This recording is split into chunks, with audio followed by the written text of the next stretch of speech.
We are live.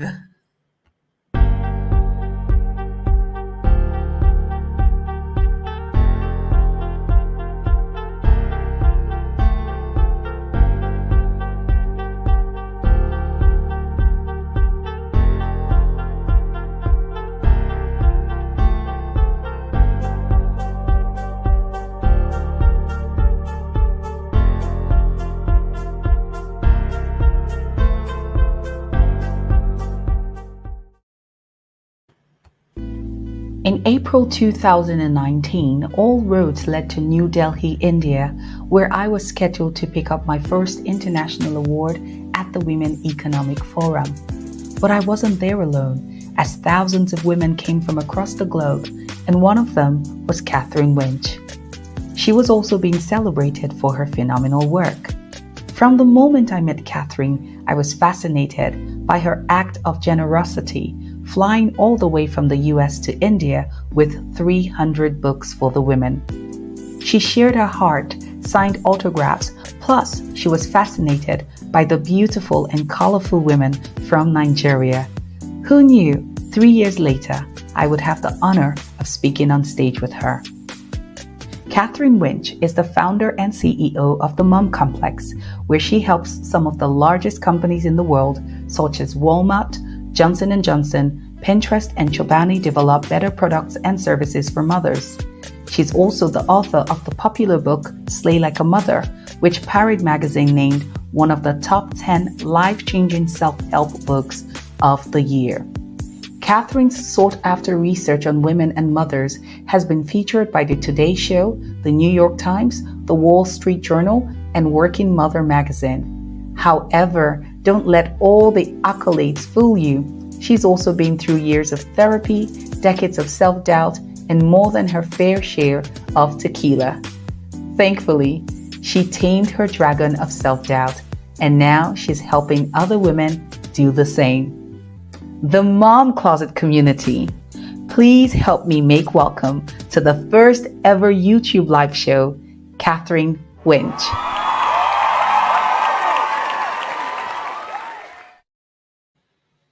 Hello, everybody. Welcome to the Mom Closet Show. My name is Dr. Naomi Osemedua, and tonight is a very special night. As you have heard from the introduction, Catherine and I met 3 years ago, and she was such a great inspiration. I mean, I still have my autographed book right here. And I know Catherine always likes to take a shot of this moment. And it's just so powerful. I remember that 2019 having to travel the world and just be a blessing. I got a message on one of the trips while I was celebrating my husband in the DM on Instagram. And it was, oh my God, you are married? Oh my God, you have children? And I think she felt it was impossible for me to be a mom and be a wife and still be able to do all the things that I was doing. And that journey really began for me to wanting to reach out to moms and just really letting them know that they can be moms and they can be everything else. And so you cannot even imagine my excitement knowing that we have an expert on all things moms. And she has not just a book, a best selling book to her name, she's also the CEO of the Mom Complex. So please, again and again, in the comments everywhere, help me make welcome Catherine. Oh my goodness. Hello, Queen. Hello. What a day. So let me start by asking, when we met in India 3 years ago, did you imagine this day? I did. I did because, as you said in the intro, I was so captivated. That's the only word, captivated by the women of Nigeria. And in that moment, I said, I will visit this country. I will understand these people. I just knew I was going to fall in love with you and all these women. And so, it's been a little long time coming because of COVID Yes. and everything. But Yes. yeah, I imagined that this would happen. Oh, there you go. So honestly, this day is special. You have been through this experience of dealing with the guilt, dealing with self doubt, and in your words, the dragons.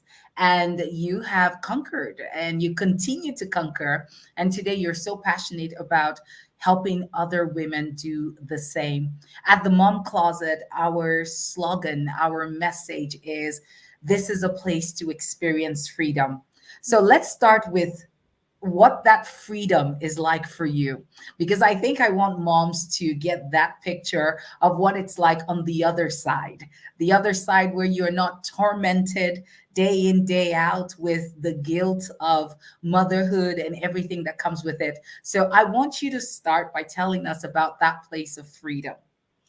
Yeah, that's a great question. I would say that my life is not perfect. I still have hiccups and hardships and struggles like so many people, but dealing with the chaos around me has become so much easier because I'm not also dealing with the chaos inside of me. And so that's for me what freedom really feels like. It feels like less friction, less pain, less hating on myself and yelling at myself. And so I guess it just feels a lot more peaceful and calm. And no matter what comes my way, I don't beat myself up for struggling through certain situations, and so it just feels lighter, a lot lighter.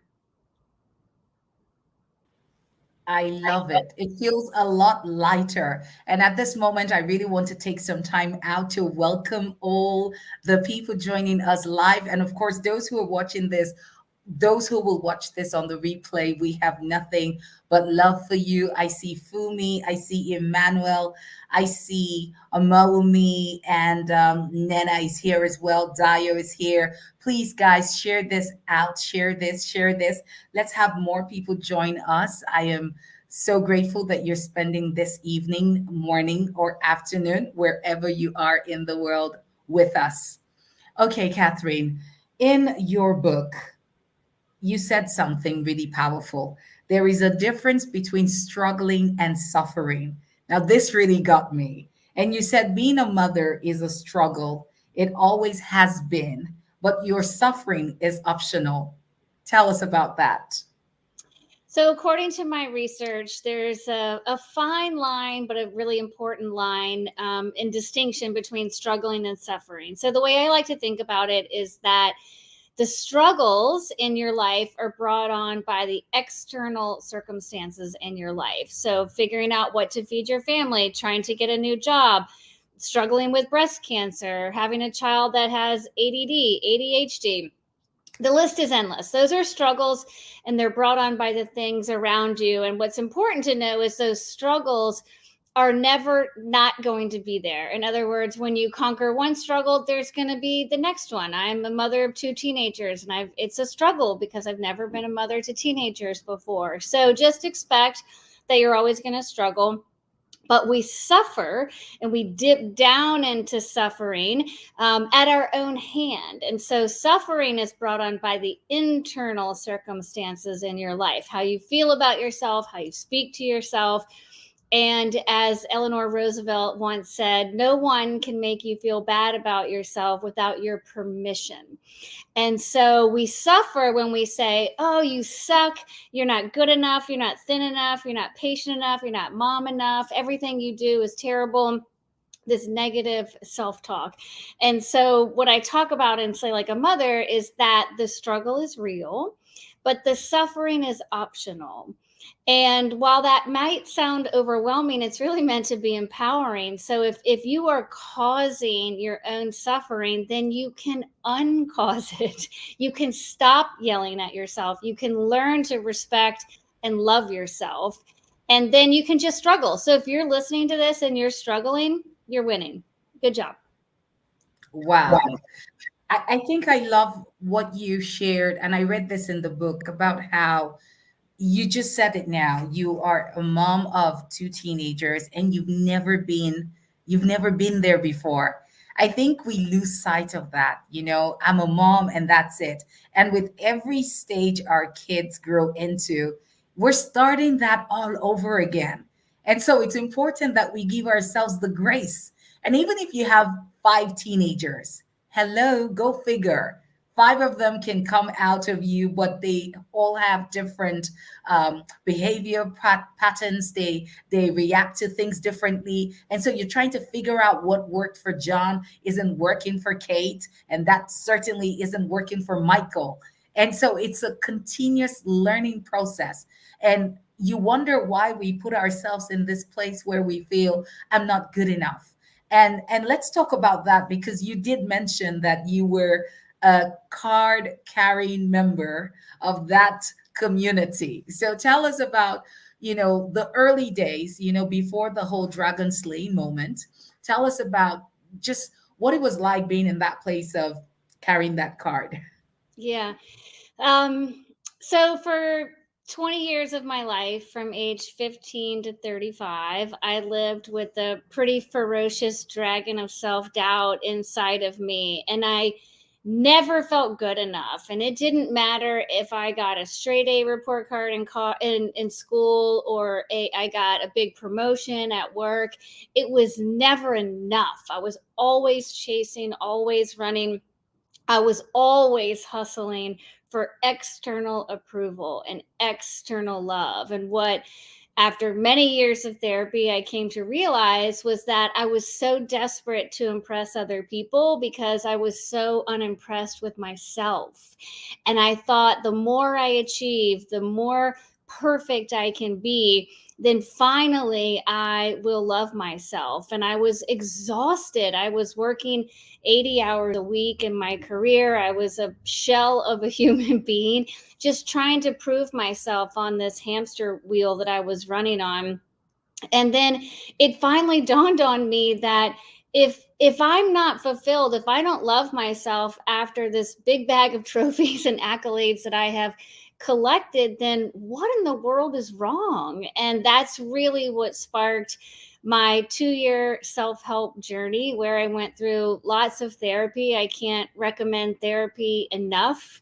It really saved my life. And I read lots of self help books. I watched lots of Oprah episodes. I drank lots of red wine, and I healed myself. I learned to love myself from the inside so that I no longer require it from the outside. Finally, finally. That is so powerful. Learning to love yourself from the inside. It really starts from the inside. And I know how, for me, growing up, I suffered with a lot of low self esteem. I was bigger than the regular girl. So I grew up in Southeast Asia, and most of my friends from, that part of the world came in very petite and very cute frames. And here I was, this big black girl with full afro hair. I felt so awkward, and I recall when anyone would call me fat, I would get upset, I would get angry, and I would just get into this really dark place.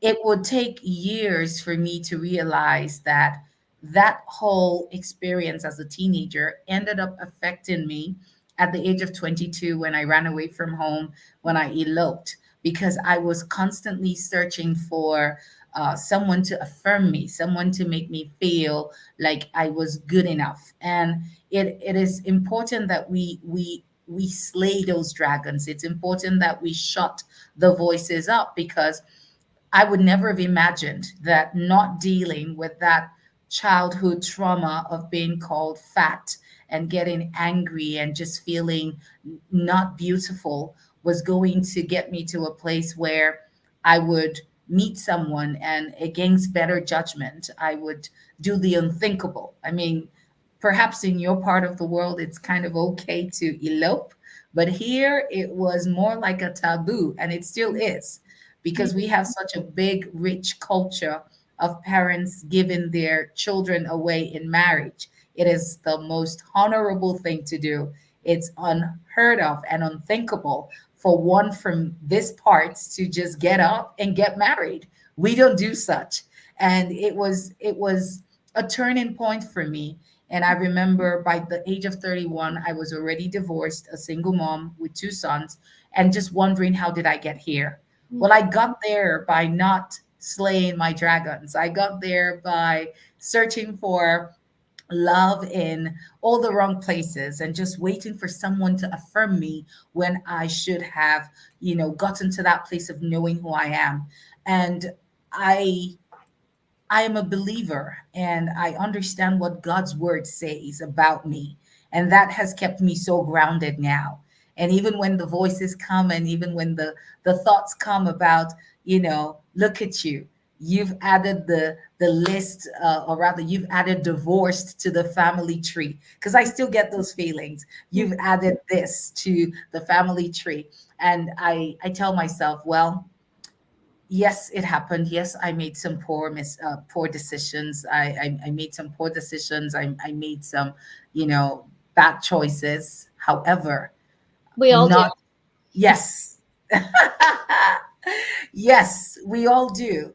And I'm saying to every woman listening to us tonight that there is no perfect mom out there. There is no perfect woman. And if you agree with me, you can put that in the comments. Yes, Nena says learning to love yourself from the inside. Dio actually saying, so sometimes we know that our experiences shape us. How do we as women heal from these experiences? Do you want to take that? Dio's asking.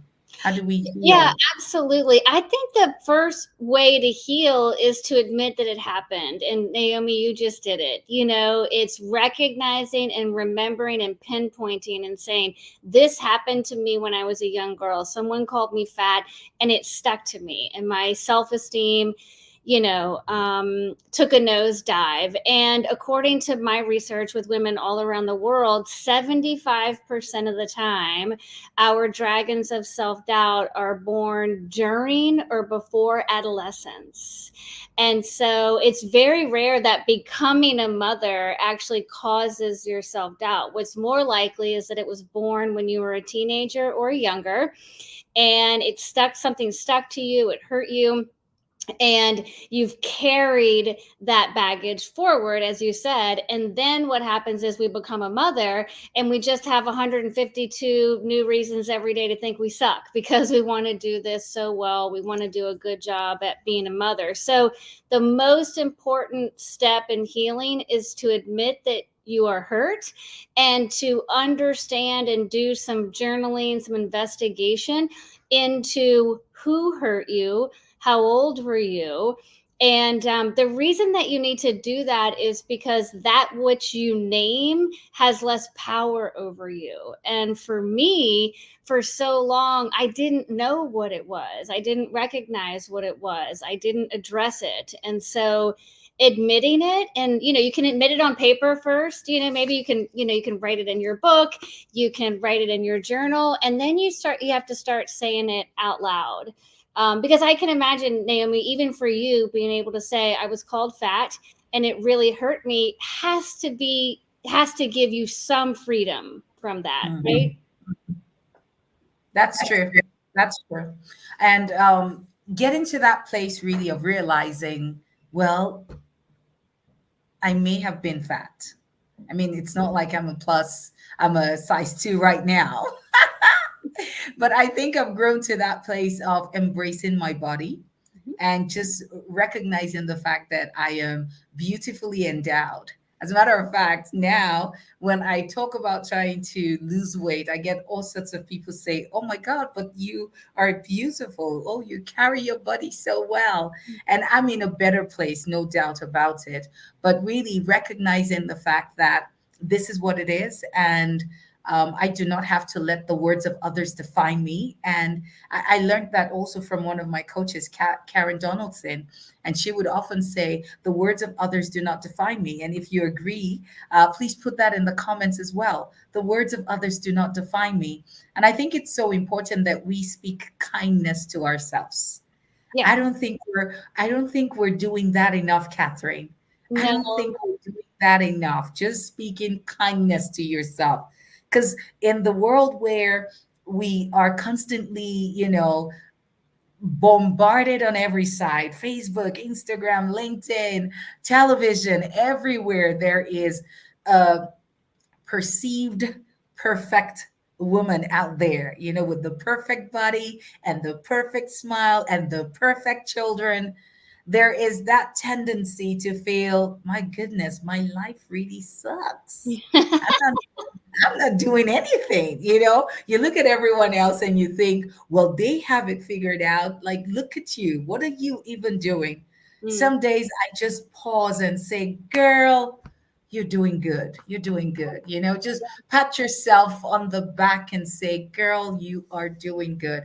I think it's something we need to practice often and just speak kindly to ourselves. So tell us some of the ways we can do this, Catherine. How can we start practicing kindness to ourselves? Talk to us. Yeah, so I have to say too, I think another thing that's really important that you just said is like we have to recognize that so many women are hating on themselves.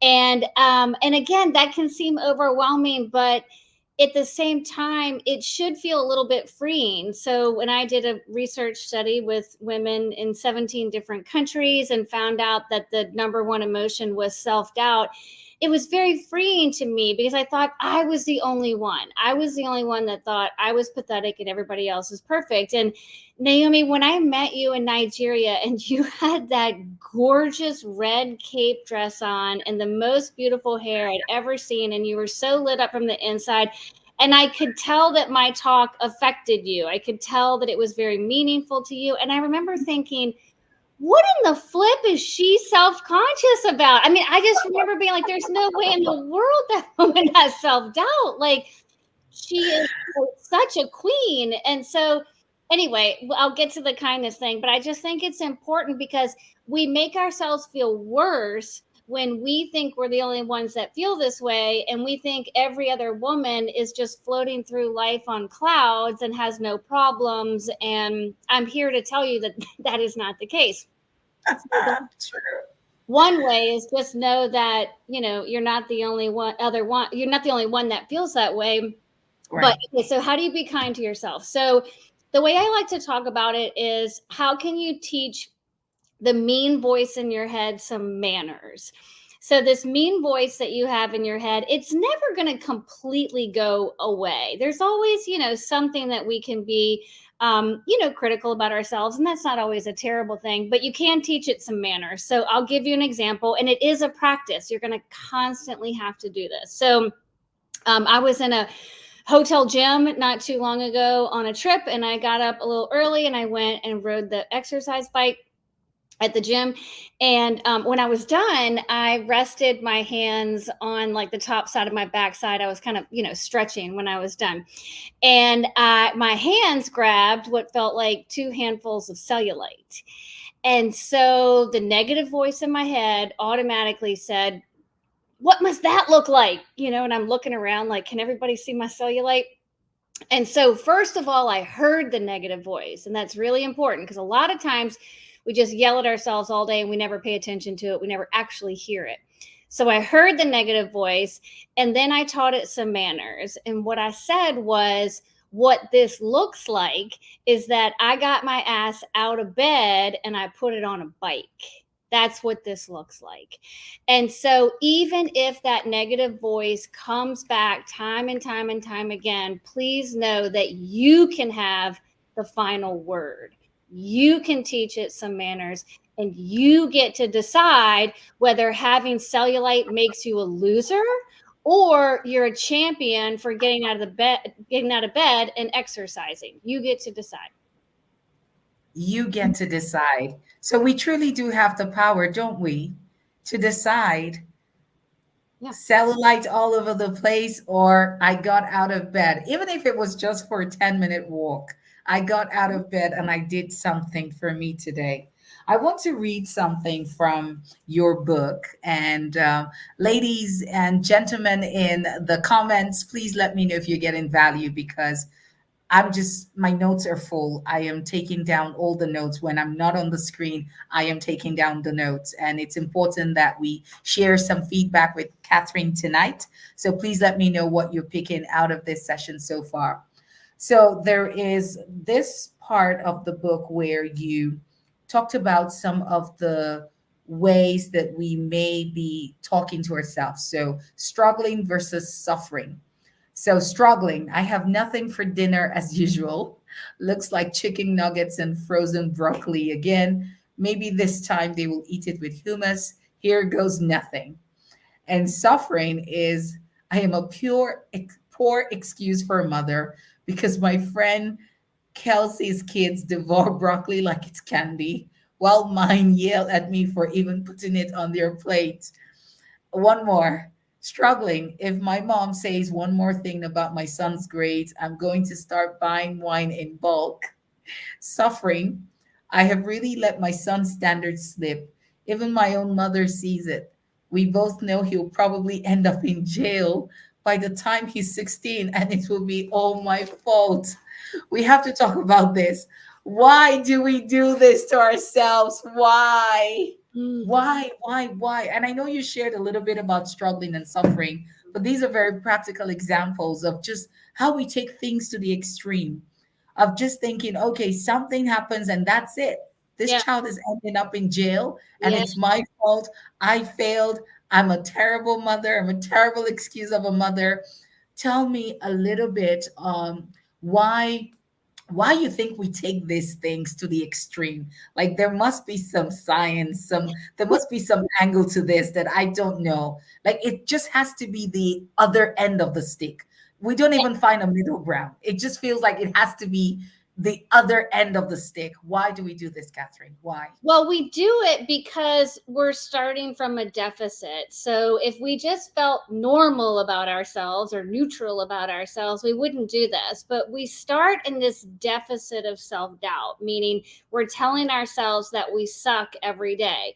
And so then the coping mechanism becomes okay, well, I'm going to overachieve. I'm going to make sure my children eat vegetables 3 meals a day. I'm going to make sure I go back and get my PhD and I get straight A's.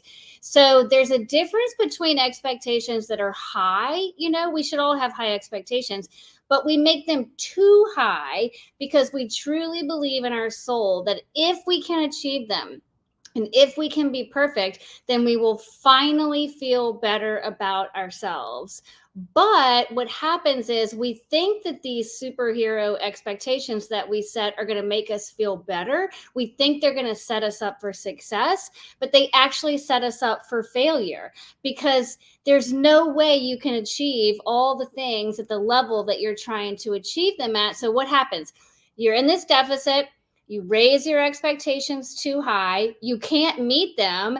And so then you feel like a loser, and then you call yourself names, and then you set the expectations too high all over again. So it's this very dangerous cycle.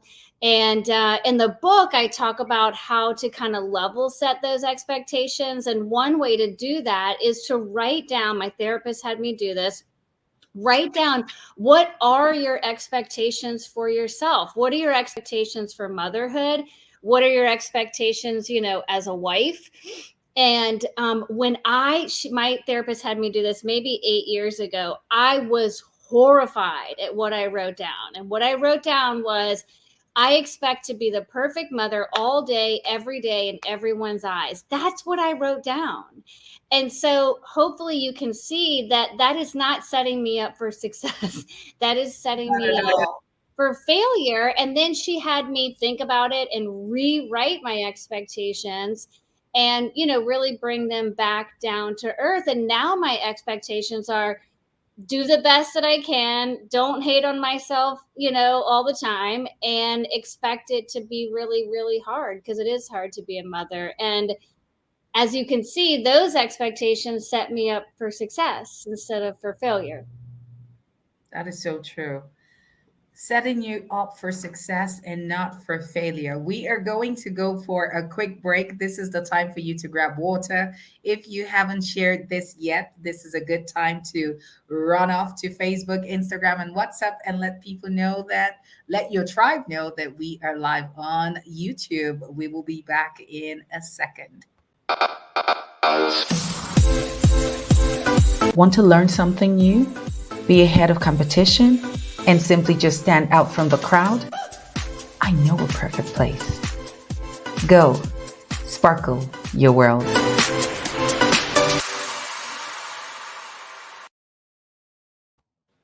All right, welcome back. Welcome back. Welcome back. This is still our first live show, and we have the special honor of, hosting Catherine Winch, and she is the CEO of the Mom Complex and the author of the best-selling book, How to Slay Like a Mother. And we are really just sharing our journeys to overcoming and slaying our dragons and how you can as well. At the Mom Closet, we want you to experience freedom in all of its fullness, the freedom to be a mom and everything else that you desire to be without the guilt. And if you're just joining us, please let us know where you're joining us from. And we would love to recognize you as well. So, Catherine, let us go a little deeper. You said in your book, and I'm going to read from page, so everyone needs to get the book, page 186, getting comfortable with the present moment. So we've talked a little bit about the struggle. We've talked a little bit about, how to be kind to ourselves. Let's talk about where we are today, the present moment. So you said learning to live in the present can feel uncomfortable if you're not used to it. In fact, if I were a betting woman, I would say that sitting still and being calm makes you more nervous than plotting and planning your disastrous future. Don't believe me? Test yourself. How long can you sit in the waiting room at the doctor's office without looking at your phone? Oh my God, you're describing me here. How long can you sit on your kitchen bar stool and just breathe before you grab a wash rag and start cleaning up? Even when there's nothing to clean up. It's okay. I bumped this test too. Now tell us about this, Catherine. How do we get comfortable with the present? So, and I think this is for moms who are on that journey to saying, okay, yes, I hear you. I hear you, ladies. I want to do better. I want to be better. But how do I deal with it right now? What do I do in the present? Talk to her. So, the best way to bring yourself back to the present moment is to get out of the future. So, I think when people talk about being present, it's often positioned as like don't live in your past, but I find with a lot of women we live in this doomsday future as we were just describing. So let's say that you're going to make steak for dinner and you get home and you forgot to take the steak out and it's frozen, or you can't cook it that night.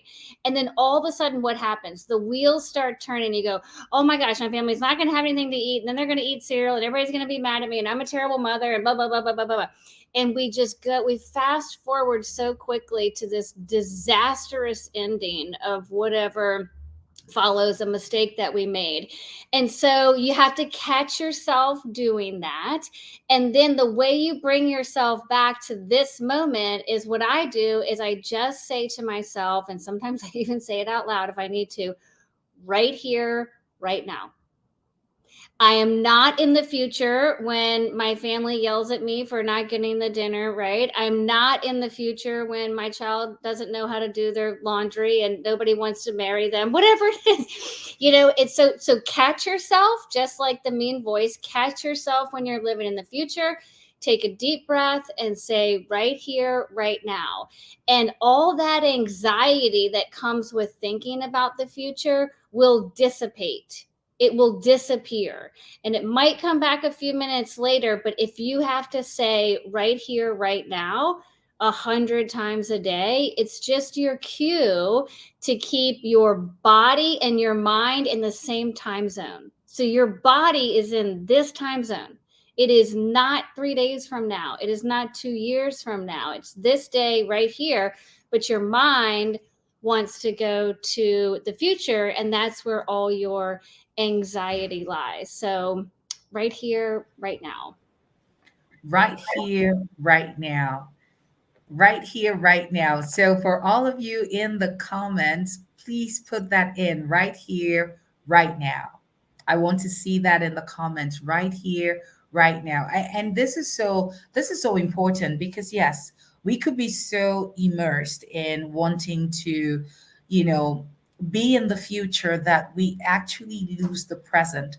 I Mhm. was telling someone today how for a long time, and I mean, I'm going to be very vulnerable here.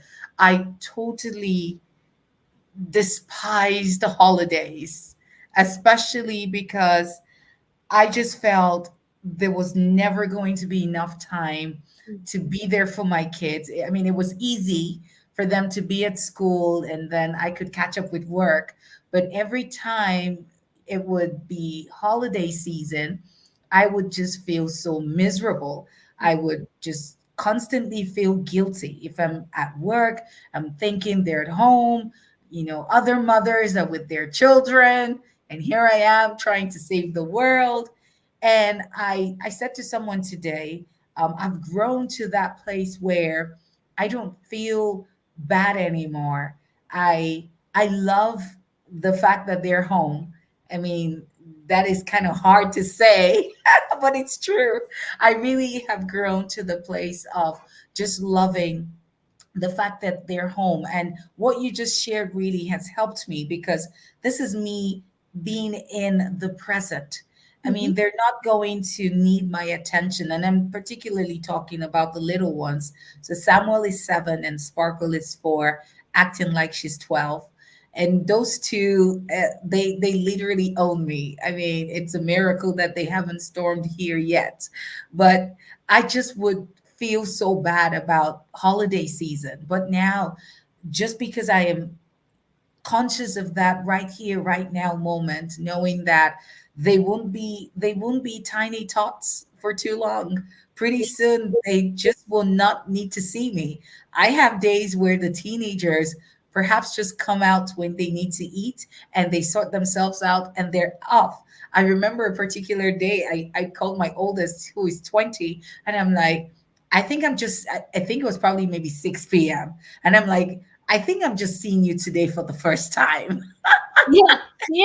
And we, Yeah. and we are in the same house. So just realizing that there is right here, right now, I think it makes a lot of difference. I really do. So let's practice that again right here, right now, right here, right now. Emmanuel And I says, mean, one other thing, on that is that, according to my research, 85% of the time when we're worried about the future, I'm worried my children are not going to have a good holiday. I'm worried they're going to think I work too much. I'm worried. 85% of the time, what we worry about never happens. And even when it does happen, it's almost assuredly not as bad as what you created in your mind. So I'll right, share an example that I share in the book, which is several years ago, I was on a tennis team and I was going to a tennis match, and it was against, another team. And I was running late. I think it was probably 18 minutes from my house, and I left, and not enough time. So in the 18-minute drive, I annihilated myself the whole time. Like, oh, Catherine, you're such an idiot and you can't manage your time well. And now you're going to let your team down. And I was playing a video in my mind of me showing up. And the reason I was so worried about it was because if you're over like 3 or 5 minutes late, you get disqualified. You can't play the match. And so I'm picturing the captain being like, well, we had to forfeit this line because Catherine wasn't there. So I'm watching this whole movie, the whole 18 minutes. So I get there, I'm like a hot, sweaty mess. I run in, I'm like, I'm so sorry, I'm late. Oh my gosh. And the captain goes, oh, no worries. The match right before us is still playing. So, Ouch. get some water. And I was like, oh my Lord. And I thought the 18 minutes in that time Torture. Torture. was so mean to myself. My soul will never forget what I said to myself, that day. And it was unnecessary because what I feared didn't really happen. And in all honesty, even if it had happened, I would still be alive. I still, like no one was going to die.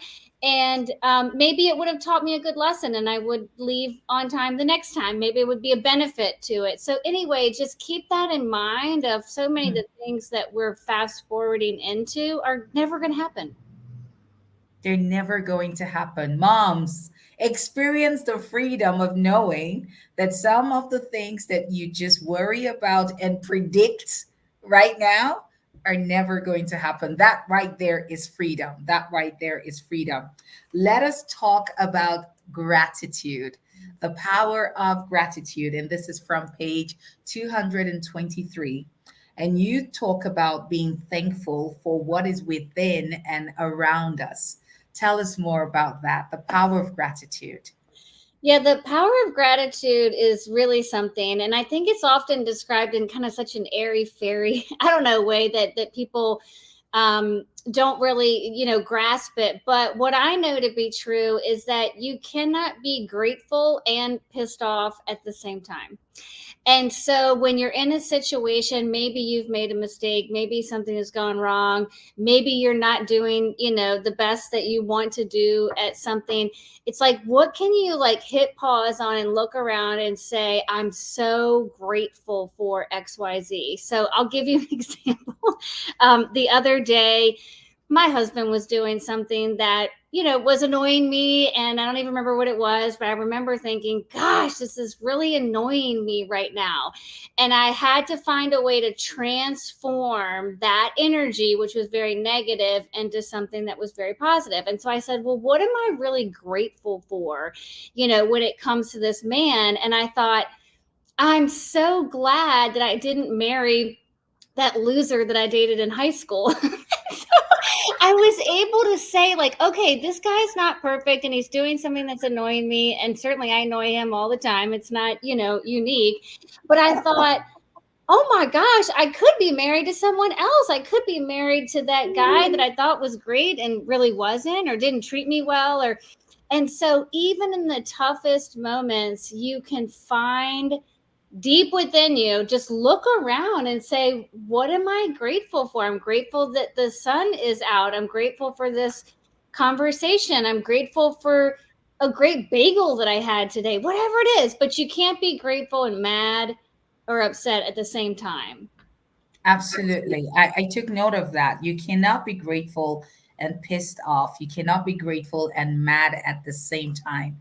Okay, so we are still with Catherine, CEO of the Mom Complex, author of the best selling book, Slay Like a Mother. We will take another quick break. Please grab some water and tell us what you are grateful for in the comments. We will be right back. It's podcast hour, but it's also freedom hour. Experience the freedom to be a mom and more. Tuning now to binge on all our podcast episodes today, all at www.neomusamedwa.com/podcast.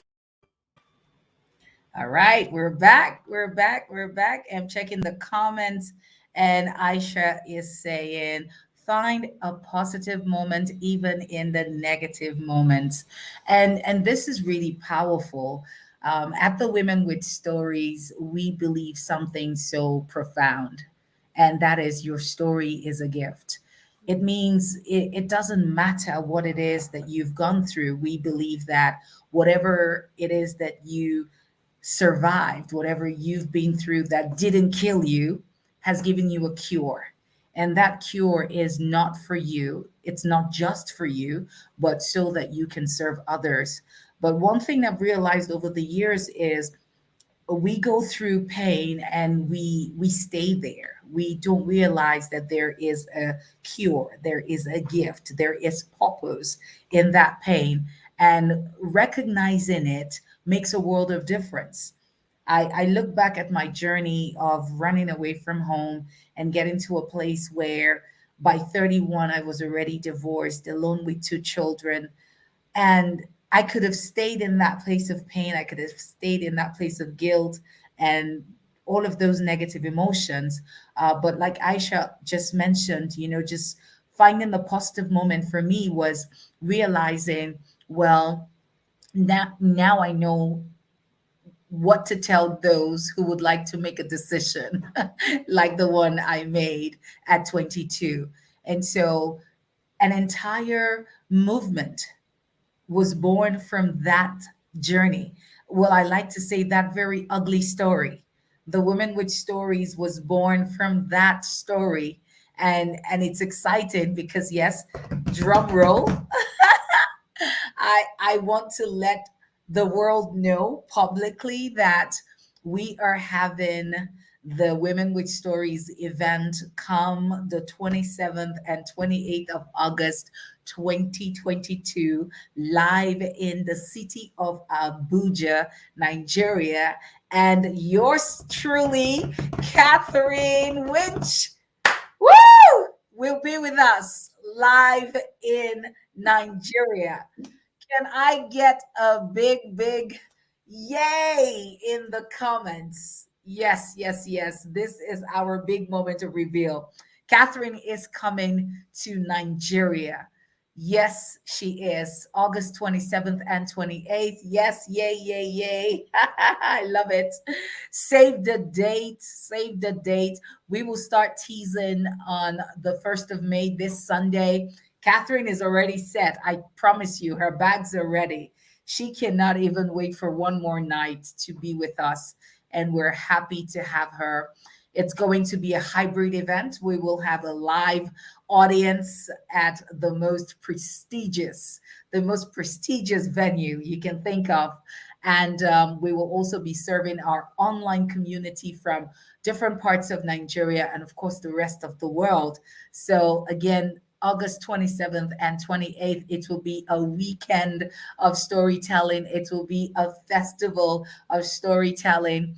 And it is such an exciting moment for me because again, this was born from an ugly story. So Catherine, someone here is listening and asking herself, and I definitely want you to tell us about, your coming to Nigeria and what you're looking forward to. But I want us to talk to someone who still feels there is no good in all that I've experienced. Like, I can't see any good. I don't know how you girls have done it, but I can't see any good to being raped. I can't see any good in being abandoned by my mother. I can't see any good in being molested by my father. Please talk to her. Talk to her.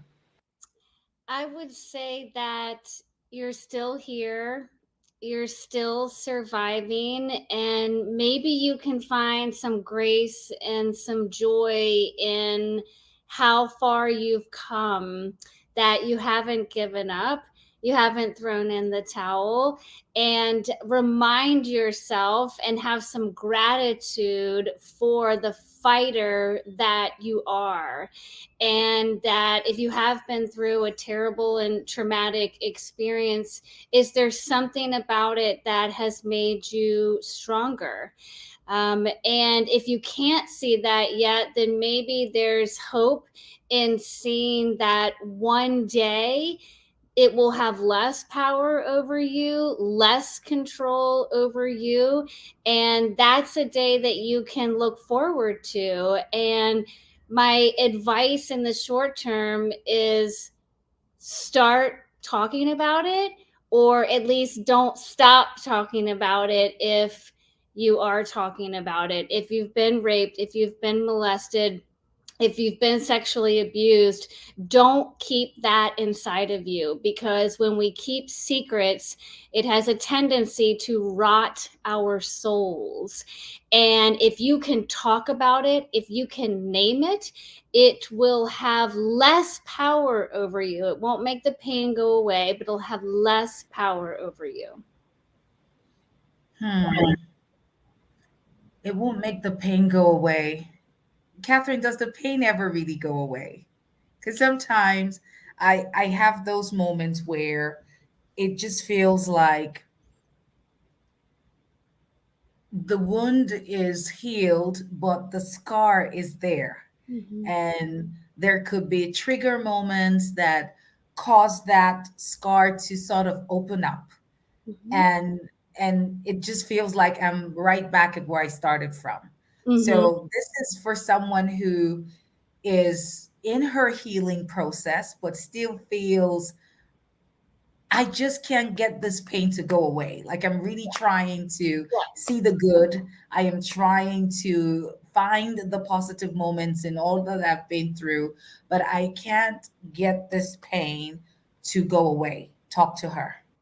I think that maybe you shouldn't have the expectation that it's going to go away. If something so traumatic happened to you that it still sticks to you, it may be unrealistic to think that you can just wipe it off or wash it off. So, what I would do is, and I do this myself when I'm going through a hard time, I take out a post it note and I write on the post it note, I expect this to be hard, and I put it on my computer, or you can put it on your mirror in the morning or in the dashboard of your car. Because if you are going through something traumatic, you're overcoming something traumatic, it's not realistic to think that it's going to disappear. It should be hard. It will be hard. And it may be hard for the rest of your life. But reminding yourself that, of course, it's hard if you were raped, to accept that, to understand that, to get through that, to work through that. So by expecting it to be hard, it won't come as a surprise to you, or you won't feel like a failure when the pain comes back. Hmm. This is so powerful. Catherine, I can't even thank you enough for the time that you've spent with us today. I'm going to let you, give us your final words in a moment, but for those who are, well, those who are here right now are the first to know that you are coming to Nigeria in August. What can we expect from you? Talk to us. I am so excited. I'm already like, what am I going to wear? Oh my gosh. Okay. So I'm so intimidated by all the beautiful dresses and fabrics. And so I'm going to get my A game on. But what you can expect. I'm going to be doing a big workshop for some of the VIPs on the 27th, and that will be in depth and intense. And then Mhm. I'll be giving a big keynote speech on the 28th. And I think you can expect to cry. I think you can expect to laugh, and you can absolutely expect to learn things about yourself that maybe you haven't uncovered before. And you will definitely leave on a high, and you will feel empowered, and you'll be around other dragon slayers. And there's just going to be such great energy of us all being together. In one place. I look forward to it. I don't know if you know this, Catherine, but that's my birthday weekend. Oh, yay! Yeah, so Sunday the 28th will be my 44th birthday. Oh my God. So so it's going to be very very special for me. When we had the first conference, it was when I turned 40 4 years ago, and it was beautiful in the city of Lagos, and just so much happened at that event, during the event, after the event. And I know for a while, I mean, back to this whole guilt thing, I struggled with the fact that I didn't have as much support as I would have, well, as I imagined I would have. But the women who came were just phenomenal. We had a total of about 13 speakers over 3 days. I had two speakers fly in from the US, from Atlanta, Georgia. I had one speaker fly in from Zambia, and 10 other speakers from Nigeria. You would think after pulling off such an event, I would be so proud of myself. I literally went into a state of depression. Honestly, I did. And this was just from spending everything that I had. And I almost gave up on this baby. I just felt it wasn't worth it. And for a year, 2 years, three, four, I felt, I'm not even touching this women with stories thing. I'm done trying to save the world. I'm just going to mind my other business and let this go. And so it's really special for me to have rebirthed this baby, Yeah. and just come to that place of saying, no, we're just getting started, and it's going to be bigger and better than what we had the first time around. And on this note, I have another big reveal that you can now go to thewomenwithstories.com. Our website is live, the YouTube channel is live, the podcast is live, and we're just so excited and grateful for the rebirth. I'm grateful to the entire team. Like, they have worked tirelessly over the last few weeks, just making sure that all of these things are in place. And I am truly, truly thankful. So I would say to anyone out there, really just don't give up on your dreams. They are valid. You will need the courage to pursue them. For me, one of the things that has kept me grounded through it all has been my faith in God. It continues to remain a pillar, because I understand that God, who has created me for a purpose. And yes, life will happen, but it doesn't change his plans. It doesn't change his plans. He has the most powerful way of taking a mess and turning to a message. And God did that for me, and I believe he can do it for anyone. He turned my mourning to dancing. He gave me beauty for ashes. And today, it's an honor for me to do the work that I do, on the road to dying empty. So I I am grateful. I am grateful. I am grateful. Catherine, I can't thank you enough for the time we've spent together. It's just been so profound listening to you talk about how to slay like a mom. And everyone, we're not going to reveal the other surprise, but if you can, please get the book Slay Like a Mother. It is available on Amazon and wherever books are sold. Wherever books are sold. And Catherine, final words. Final words. I just want to say to anybody who's watching that you can do this and you really can be a dragon slayer. I am living proof. I am not a magician. I didn't wave a magic wand and all of a sudden learn to love myself. I put in the hard work and the homework. And you can too. You can do this. You can heal yourself from the inside out. And I believe that you can do it. I believe in you. And the Dragon Slayer in me sees, honors, and respects the Dragon Slayer in you. Oh, thank you. Thank you. Thank you. Everyone in the comments, please let us, just say thank you to Catherine for her time. She's been with us for almost an hour, and we are grateful. We're grateful people. And there you go. Thank you so much, Dr. Naomi and Catherine. Yes, yes, yes. Thank you so much. Catherine, we have to do this again, but of course, we know we're doing this again, but we're doing this again in person. in person. I can't wait to give you the biggest hug. And don't even worry about all of that fashion stuff because we got you covered. When you get here, you arrive early enough. So we will have some surprises for you. I'm not going to let the cat out of the bag yet, but don't worry. Just make sure you leave some room Okay. for Nigerian clothes. Okay. Done. Make sure you leave some room for Nigerian outfits because you know we bring it on. I'm just honestly, even I am a Nigerian, but I am so proud of what is happening in the fashion industry. It is unbelievable. Sometimes I'm just like, did people create this masterpiece? It is stunning. It is stunning what they are creating, and truly, truly world standard. I mean, the fashion from Nigeria can match any top designer anywhere in the world. And I am so proud of my people. So proud of my people. Thank you, Catherine. All right, so we're going to let you go now, and I will see you again soon. But before you go, please let us know, where can we find you? Tell us where we can find you. You can find me on Instagram and Facebook, either at K Winch with my last name, or of course Slay Like a Mother. And you can Like a go to mother.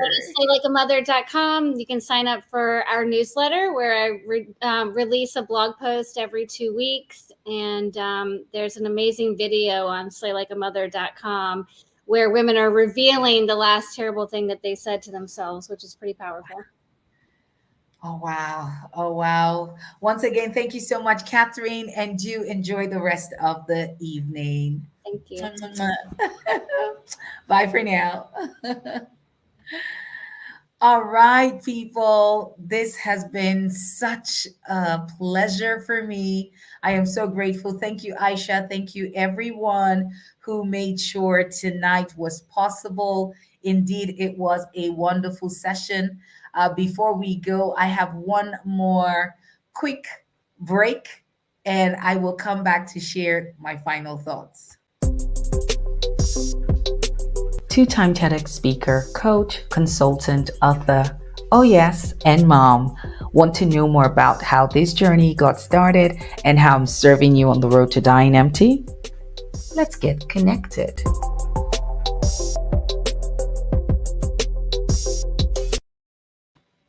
Let's get connected. That is my final word. Let's get connected.